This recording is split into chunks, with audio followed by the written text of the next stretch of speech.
সিজদা তো অনেক দিছি, সুবহানা রাব্বিয়াল আলাও বলছি অনেকবার, কিন্তু কখনো তো বুঝার চেষ্টা করি নেই সুবহানা রাব্বিয়াল আলাও যে রবের প্রশংসা, সুবহানা রাব্বিয়াল আজিমও সেই রবের প্রশংসা।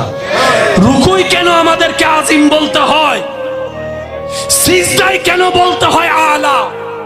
বাবার চেষ্টা করি নাই, জানার চেষ্টা করি নাই, শুধু একটা চেষ্টাই বারবার করেছি, কার ভুল কোথায় আছে, কার কমতি কোথায় আছে, কার ঘরে ঝামেলায় আছে, কার মেয়ের বিয়ে ভাঙছে, কার ছেলের মধ্যে সমস্যা আছে, কে পরীক্ষায় ফেল করছে, ওই খবর রাখছি।